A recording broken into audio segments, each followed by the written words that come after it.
स्वागत है एक बार फिर से आप सभी का एग्जाम गुरुजी भाई अरविंद सर यूट्यूब चैनल में। इस वीडियो में हम कंप्लीट करेंगे Uttar Pradesh police assistant operator या फिर कहा जाए रेडियो ऑपरेटर के लिए जीके और साइंस के बेहतरीन लाजवाब क्वेश्चंस को।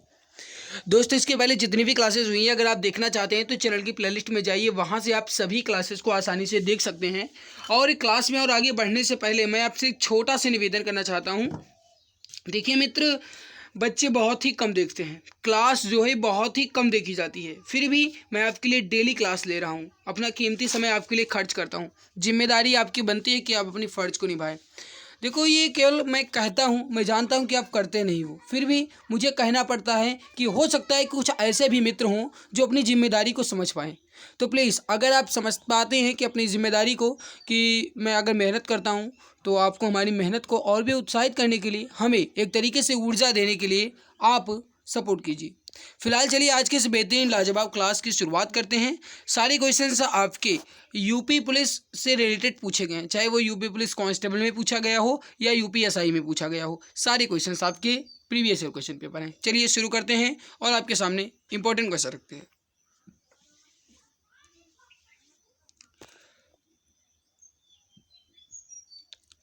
पहला क्वेश्चन है आपके सामने, रविंद्रनाथ टैगोर ने अपनी नाइटहुड की उपाधि को के विरोध में छोड़ दिया, किसके विरोध में?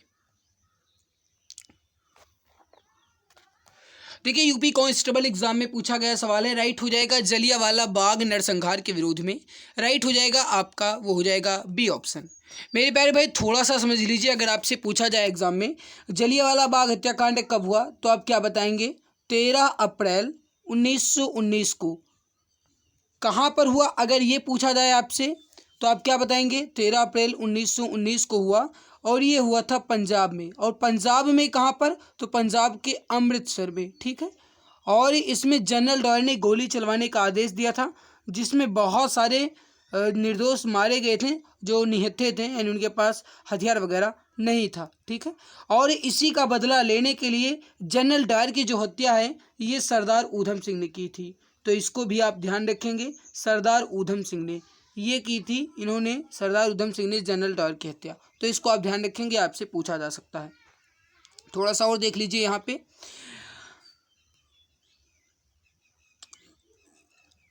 देखिए मित्र, जो रविन्द्रनाथ टैगोर ने, इन्हें 3 जून 1915 में नाइटहुड या सर की उपाधि से सम्मानित किया गया था, लेकिन जो 1919 में घटना घटी, इस वजह से रविन्द्रनाथ टैगोर ने अपनी नाइटहुड या फिर सर की उपाधि जो है ये वापस कर दी थी। अगला सवाल है आपके सामने, यूपी कांस्टेबल में पूछा गया सवाल है। निम्नलिखित में से किस रियासत ने 1947 में पाकिस्तान में मिलने की घोषणा की थी, लेकिन बाद में जनमत संग्रह के बाद इसे भारत में शामिल होने के लिए मजबूर होना पड़ा? सही उत्तर हो जाएगा आपका, वो हो जाएगा B option, Junagadh. Option B correct answer हो जाएगा, जूनागढ़ बिल्कुल सही आंसर आपका हो जाएगा। मेरे प्यारे भाई, थोड़ा सा आप इसे समझ लीजिए, आपसे अगर एग्जाम में पूछा जाए। देखिए, हैदराबाद रियासत का विलय करने के लिए सैनिक कार्रवाई की गई, जिसे ऑपरेशन पोलो के नाम से जाना जाता है। तो हैदराबाद रियासत का विलय करने के लिए सैनिक जो कार्रवाई की गई, उसे किस नाम से जानते हैं? ऑपरेशन पोलो के नाम से जानते हैं। ये सब जैसे हैदराबाद रियासत हो गई, जूनागढ़ रियासत हो गई, ये सब पहले जो है, ये पहले भारत में सम्मिलित नहीं होती थी, है ना। ये जब भारत आज़ाद हुआ था उस समय नहीं थी, अलग ही रहना चाहते थे, लेकिन बाद में ये सम्मिलित हुए थे, है ना, वो बताया जा रहा है। अगला सवाल है आपके सामने कि 1662 ईस्वी में पुर्तगाल के राजा ने इंग्लैंड के चार्ल्स द्वितीय को कौन सा भारतीय तटीय शहर दहेज के तौर पर उपहार में दिया था? बताओ भाई, दहेज प्रथा कितने दिनों से चलती आ रही है, सोच लो। 1662 में पुर्तगाल के राजा इंग्लैंड के चार्ल्स द्वितीय को कौन सा भारतीय शहर दहेज में दिया गया था?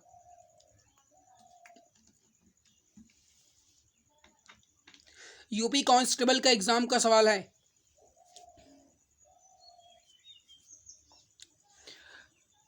जल्दी से बताइए राइट आंसर क्या होगा। बहुत बढ़िया, गजब का आंसर है। सही आंसर जो हो जाएगा मेरे प्यारे भाई, एक मिनट एक मिनट एक मिनट एक मिनट एक मिनट, बहुत बढ़िया, एक मिनट।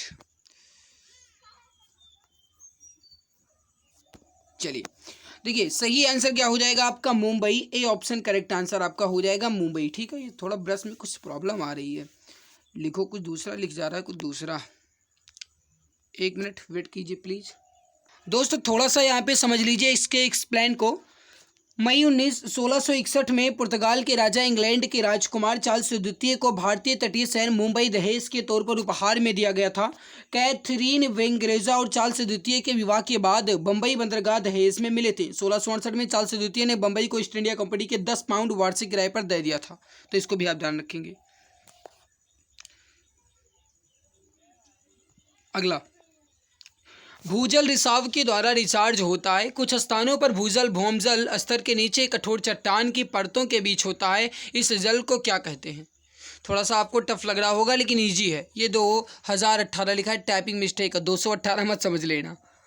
देखिए सही आंसर होगा एक्वी फीवर कहा जाता है। ए ऑप्शन करेक्ट आंसर हो जाएगा मेरे प्यारे भाई, इसको आप समझ लीजिएगा। आगे बढ़ते हैं, अगला सवाल।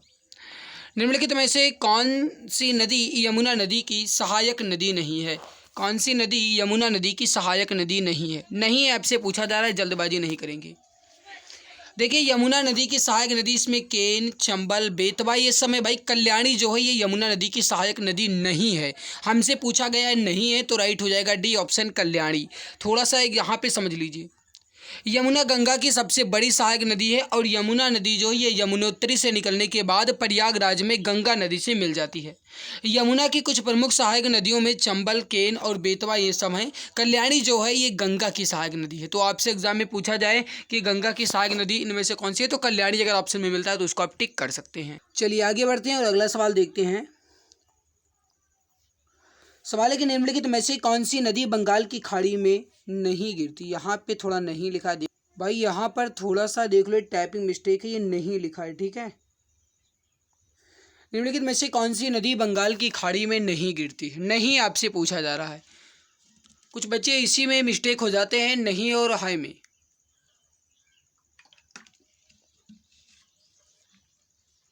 बस थोड़ा सा समझिए मेरे प्यारे भाई, कौन सी नदी बंगाल की खाड़ी में नहीं गिरती है, ये सवाल हमसे पूछा गया है। समझिए, पहला नर्मदा नदी, क्या यह बंगाल की खाड़ी में गिरती है? गलत, पहला ही गलत है, नर्मदा नहीं गिरती है। जबकि कृष्णा, कावेरी, गोदावरी ये सब नदियां जो हैं ये बंगाल की खाड़ी में गिर जाती हैं।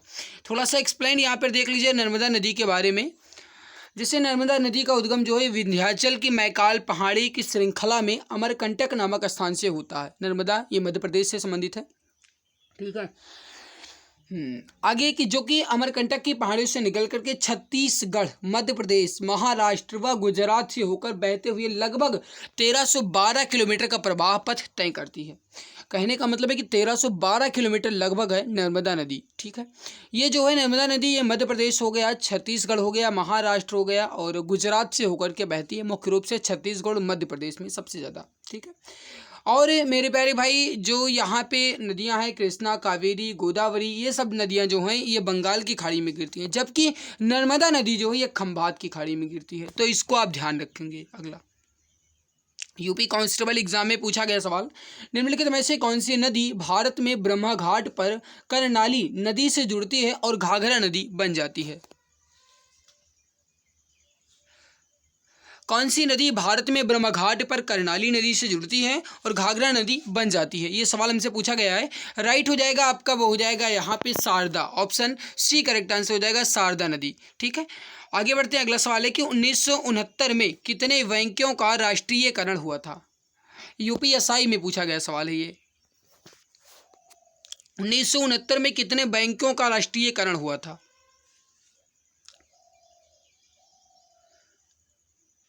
समझिएगा, बहुत इंपॉर्टेंट सवाल है मेरे प्यारे भाई, जल्दी जल्दी आंसर दीजिए। मेहनत अच्छी लग रही है तो लाइक जरूर कर दिया करो। इतनी जिम्मेदारी आपकी बनती है कि आप अपनी फर्ज को समझ पाओ, अपनी जिम्मेदारी को समझ पाओ। 1969 में कितने बैंकों का राष्ट्रीयकरण किया गया था? Option number A correct answer हो जाएगा, 14 बैंकों का, ठीक है। ए ऑप्शन करेक्ट आंसर हो जाएगा मेरे प्यारे भाई। और वो 14 बैंक कौन कौन से हैं वो यहाँ पर आप एक मिनट देख लीजिए। फिलहाल ये पूछा नहीं जाता है लेकिन हो सकता है कि एग्जाम में पूछ ही लिया जाए।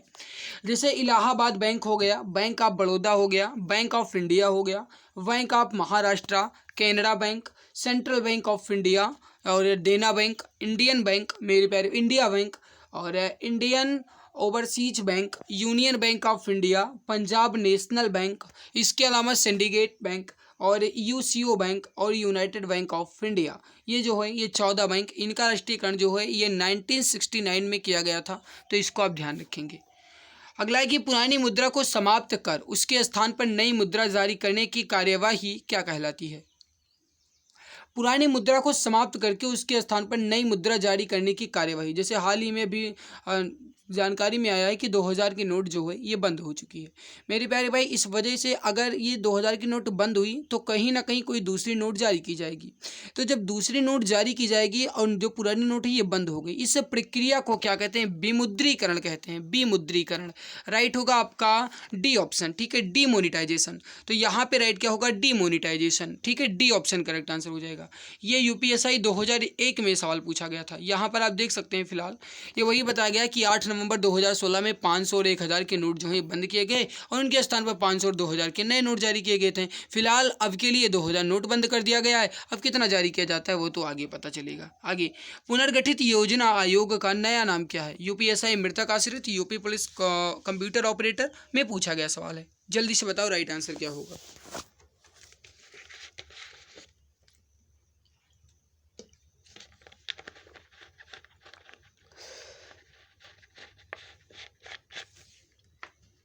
देखिए थोड़ा सा समझिए मेरे प्यारे भाई, पुनर्गठित योजना आयोग का नया नाम अब से पूछा गया है। राइट होगा C option, NITI Aayog. Option C correct answer हो जाएगा मेरे प्यारे भाई। ये जो नीति आयोग है ना, ये 2015 में बना। ये जो है ये योजना आयोग का नया नाम है, ठीक है। थोड़ा सा एक्सप्लेन यहाँ पर आप देख सकते हो। फिलहाल 1 जनवरी 2015 को पुनर्गठित योजना आयोग का नया नाम नीति आयोग कर दिया गया। आपसे एग्जाम में कभी कभी नीति का फुल फॉर्म भी पूछ लिया जाता है, पूर्ण रूप भी पूछ लिया जाता है। तो इसका मतलब होता है national institution for transforming India, ठीक है। और हाँ, अगर आपसे ये सवाल पूछा जाता है कि नीति आयोग के अध्यक्ष जो हैं ये कौन होते हैं, तो आप क्या कहेंगे? अध्यक्ष जो हैं ये वर्तमान प्रधानमंत्री होते हैं, ठीक है। तो इसको आप ध्यान रखेंगे। योजना आयोग का अध्यक्ष कौन होता है, वही सवाल अभी अभी मैंने आपको बताया है। तो अब देखते हैं कि हमारी बात को कौन कौन ध्यान से सुनता है। योजना आयोग का अध्यक्ष कौन होता है? कौन होता है भाई? यूपीएसआई मेंस एग्जाम में पूछा गया सवाल है। अभी मैंने बताया कि प्रधानमंत्री होते हैं। राइट क्या होगा? प्रधानमंत्री। सी ऑप्शन करेक्ट आंसर हो जाएगा, ठीक है। योजना आयोग के अध्यक्ष प्रधानमंत्री होते हैं। अगला, भारतीय संविधान में 10 मौलिक कर्तव्यों को निम्नलिखित में से किस वर्ष जोड़ा गया था? भारतीय संविधान में 10 मौलिक कर्तव्य को किस वर्ष जोड़ा गया? ये कब जोड़ा गया था? 1976 संशोधन के तहत। बी ऑप्शन करेक्ट होगा, 1976 में। ऑप्शन बी करेक्ट आंसर हो जाएगा, ठीक है। यहाँ पर आप अगर चाहें तो थोड़ा सा समझ सकते हैं। 1 मिनट, देखिए भारतीय संविधान में 10 मौलिक कर्तव्य 42वें संविधान संशोधन 1976 के तहत जोड़ा गया, जबकि 11वां मौलिक कर्तव्य जो है ये 86वें संविधान संशोधन 2022 द्वारा जोड़ा गया है, ठीक है। तो इसको आप ध्यान रखेंगे मेरे प्यारे भाई। मौलिक कर्तव्य की अवधारणा जो है ये सोवियत संघ के संविधान से ग्रहण किया गया है, तो आप इसको ध्यान रखेंगे। और आप दूसरी बात ये ध्यान रखेंगे, अगर आपसे पूछा जाए कि संविधान में संशोधन की प्रक्रिया किस देश के संविधान से प्रेरित है, तो यह है दक्षिण अफ्रीका के संविधान से प्रेरित। तो इसको भी आप ध्यान रखेंगे। आगे बढ़ते हैं। अगला सवाल बहुत लंबा चौड़ा आपको दिख रहा होगा, बिल्कुल पहाड़ जैसा, लेकिन है बहुत ईजी। समझो थोड़ा सा। सवाल आपसे क्या रहा है मेरे प्यारे भाई? देखो, भारत के संविधान के अनुच्छेद 45 के अनुसार आरंभिक बाल्यावस्था देखकर या फिर आरंभिक बाल्यावस्था देखभाल और शिक्षा सभी बच्चों को तब दी जानी चाहिए जब तक कि वह 6 वर्ष की आयु पूरी न कर चुके हों। राइट क्या होगा? 6 वर्ष की आयु पूरी ना कर चुके हों। अगला सवाल है आपके सामने। हाँ, क्लास में आगे बढ़ने से पहले बता दें, 5000 जीके क्वेश्चंस की ई बुक आप सभी के लिए लॉन्च की गई है। इस पे 60% का डिस्काउंट चल रहा है। अगर आप अभी इस ई बुक को परचेज करते हैं तो आपको मात्र 39 रुपये में मिल जाएगी, ठीक है। इस ई बुक में आपको history, geography, economic, constitution, science, physics, chemistry, biology और स्टैटिक जीके के 5000 क्वेश्चन के साथ एक्स्ट्रा पॉइंट्स मिलेंगे। ई बुक जो है ये इमेज एंड कलरफुल है।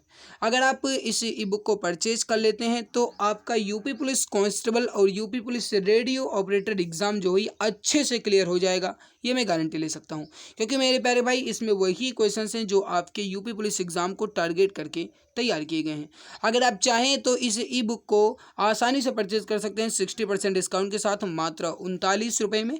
यह है व्हाट्सएप नंबर 8948667652, 8948667652। 52। इस पर आप व्हाट्सअप करके ई बुक को आसानी से परचेज कर सकते हैं, ठीक है। अन्य डिटेल्स यहाँ से भी आप ले सकते हैं। बढ़ते हैं अगले सवाल की तरफ। अगला सवाल आपसे क्या कह रहा है इसको समझिए मेरे प्यारे भाई। इंग्लिश मैंने यहाँ पे रख दिया है, फिलहाल हिंदी मीडियम से ही बच्चे हमारे साथ जुड़े हैं। सवाल हमसे क्या कह रहा है कि नवनिर्वाचित लोकसभा की बैठक की अध्यक्षता करने के लिए स्पीकर प्रोटेम यानी कुछ समय के लिए स्पीकर की नियुक्ति कौन करता है।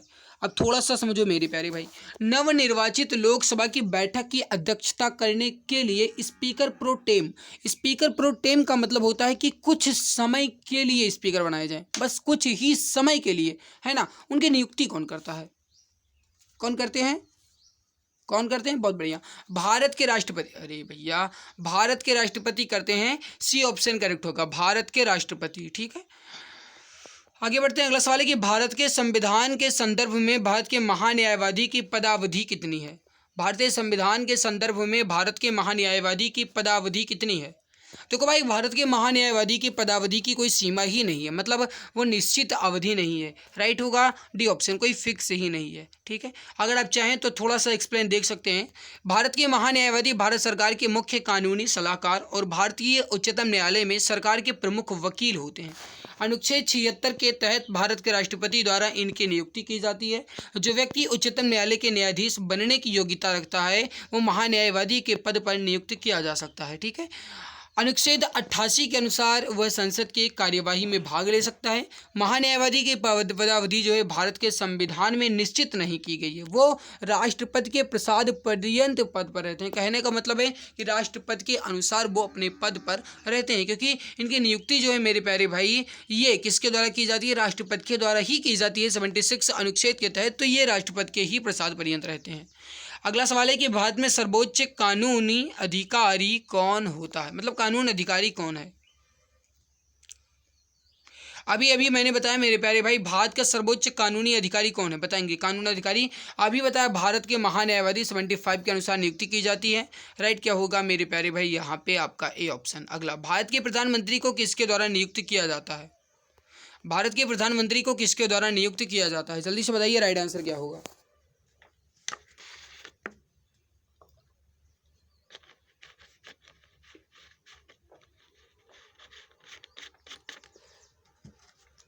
भारत के प्रधानमंत्री की नियुक्ति जो है किसके द्वारा की जाती है, सवाल हमसे पूछा गया है, राइट हो जाएगा भारत के राष्ट्रपति के द्वारा, ए ऑप्शन करेक्ट आंसर आपका हो जाएगा, ठीक है। आगे बढ़ते हैं। अगला सवाल है, ये यूपी से संबंधित क्वेश्चन है, क्या कह रहा है इसको समझिए। क्वेश्चन है आपके सामने, उत्तर प्रदेश के निम्नलिखित जिलों में से किसकी सीमा नेपाल के साथ लगती है।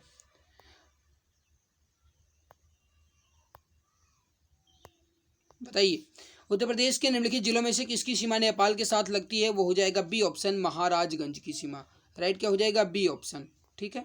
आगे अगला सवाल आपसे क्या कह रहा है इसको समझिए मेरे प्यारे भाई।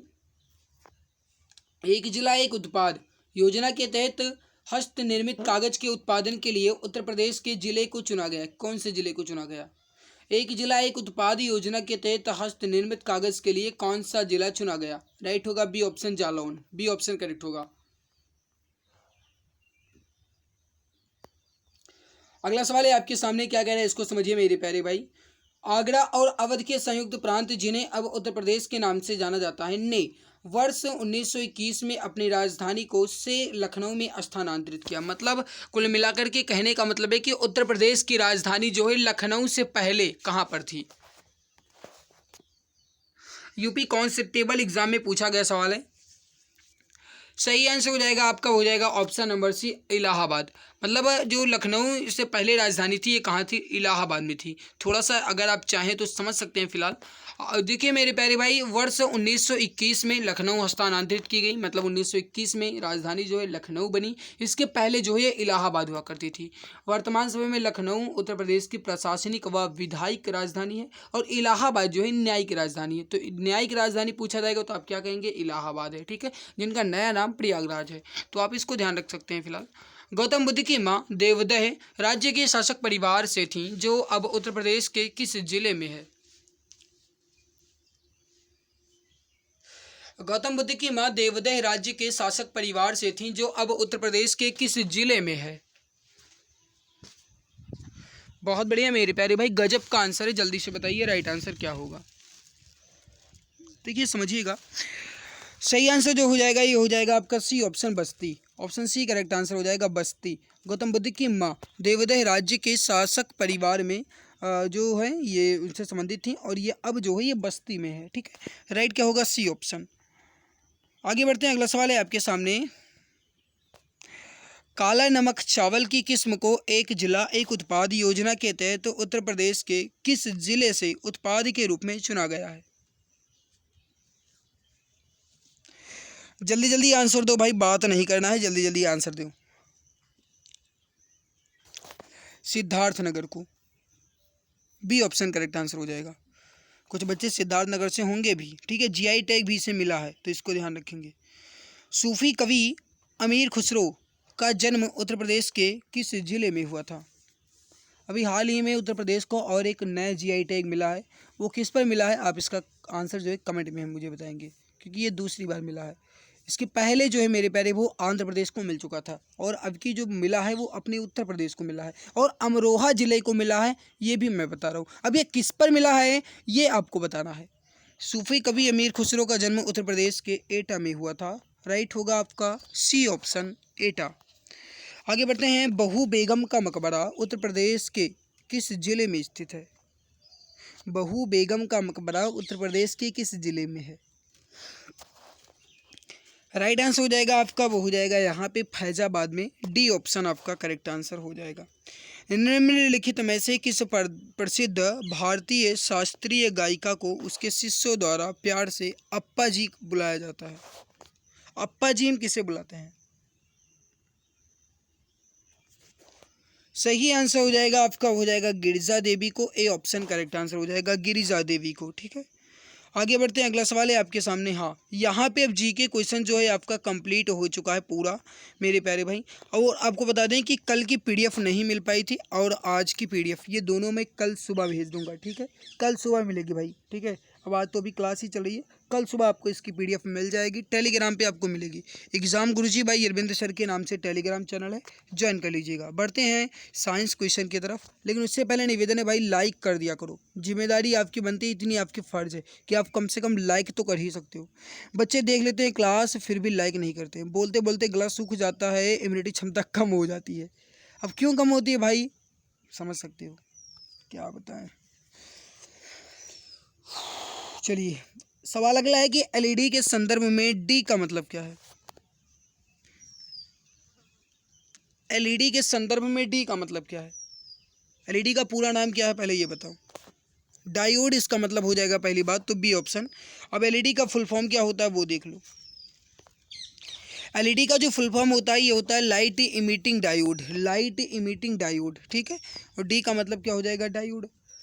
ओके, आगे बढ़ते हैं, अगला सवाल है एलईडी का पूर्ण रूप क्या है? सवाल वही है अभी मैंने बताया, बस थोड़ा सा चेंज क्या है। एसएससी जेई इलेक्ट्रिकल में पूछा गया था पहला और अब की बार पूछ लिया गया एमटीएस 2021 में, उसमें पूछा गया डी का मतलब क्या है, इसमें पूछ लिया गया एलईडी का मतलब क्या है। अभी बता लाइट इमिटिंग डायोड, यानी ए ऑप्शन करेक्ट आंसर हो जाएगा, ए ऑप्शन परफेक्ट आंसर आपका हो जाएगा। एमटीएस के अलावा सीएचएसएल में भी पूछा गया है, देख सकते हो 2021 में पूछा गया सवाल है।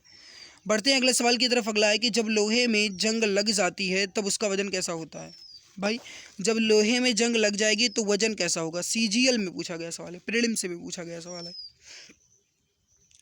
समझो भाई, अगर लोहे में जंग लगेगी तो जाहिर सी बात है कि उसका वजन जो है बढ़ेगा, तो राइट आंसर क्या हो जाएगा, बी ऑप्शन बढ़ जाएगा, ऑप्शन बी करेक्ट आंसर हो जाएगा। अगला, जब लोहे में जंग लगती है तो वो उसका मतलब अवस्था में होने का जो आवश्यक है ये क्या है बताएंगे? लोहे में जंग लगने के लिए किस अवस्था का होना आवश्यक है? भाई देखो, अगर लोहे में जंग लगना है तो किसकी ज़रूरी है, मतलब अगर लोहे में जंग लगी है तो इसका मुख्य कारण क्या है?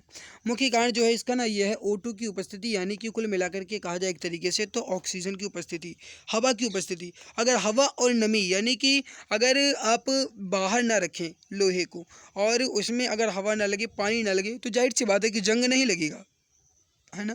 और अगर उसमें थोड़ी सी भी हवा और नमी मिल गई तो बिल्कुल पक्का है कि जंग लग जाएगी। तो वही O2 की उपस्थिति अगर है तो जो जंग है ये पक्का लगेगी।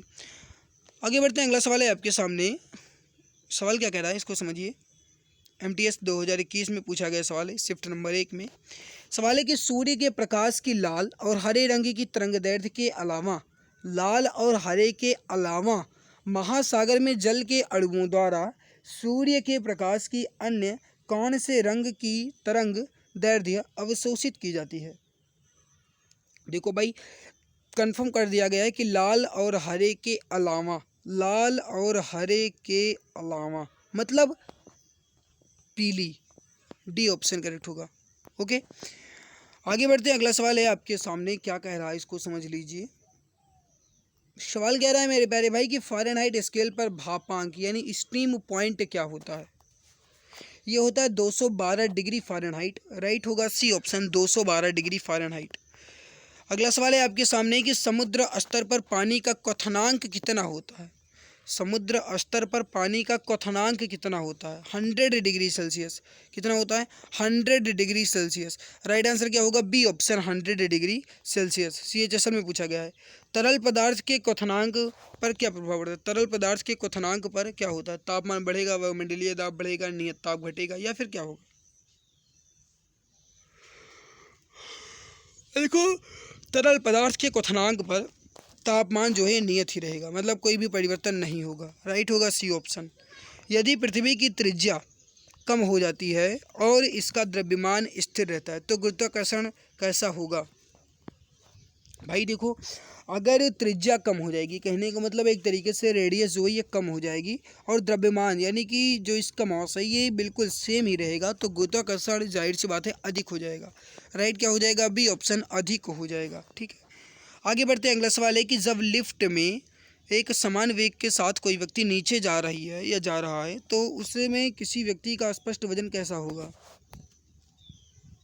भाई देखो, जो लिफ्ट है ये समान वेग के साथ नीचे जा रही है, मतलब उसमें वेग में परिवर्तन नहीं हो रहा है। वेग कैसा है? समान है, मतलब त्वरण या फिर वेग जो है ये बिल्कुल भी चेंज नहीं होता। त्वरण का मतलब होता है कि एक्सीलरेशन, एक्सीलरेशन का मतलब होता है जैसे आप जब बाइक चलाते होंगे तो आप चलाते हैं तो बोलते हैं accelerator.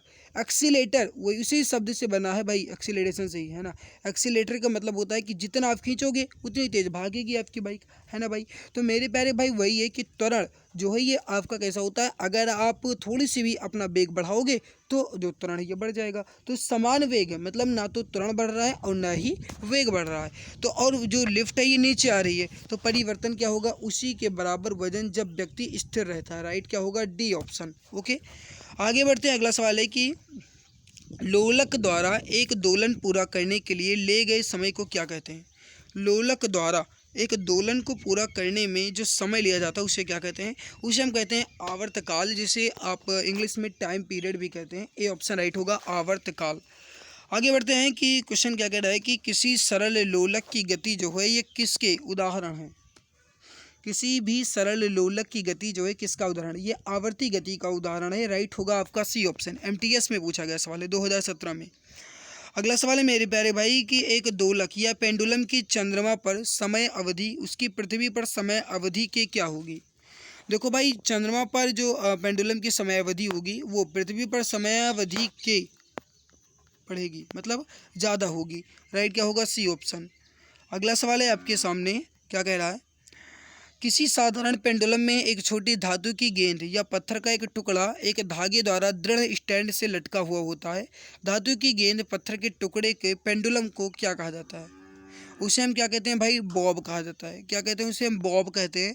B option right answer हो जाएगा। चलिए, यहाँ पे आपका कंप्लीट हो चुका है जीके और साइंस दोनों, और उम्मीद ही नहीं है, पूरा विश्वास है कि आपको ये हमारी मेहनत अच्छी लगी होगी। और भाई अगर अच्छी लगी है तो लाइक ज़रूर कर दिया करो, इतनी जिम्मेदारी आपकी बनती है कि आप अपनी फ़र्ज को समझ पाओ। ये ई बुक आप जानते ही हैं, अगर चाहें तो परचेज़ कर सकते हैं मात्र 39 रुपये में, और 8948667652 ये व्हाट्सएप नंबर है, इस पे आप परचेज़ कर सकते हैं। इस पे आप गाइस बात कर सकते हैं, केवल और केवल आप व्हाट्सएप कर सकते हैं। कॉल आपकी इस पे नहीं लग पाएगी, केवल व्हाट्सएप ही आप चलेगा।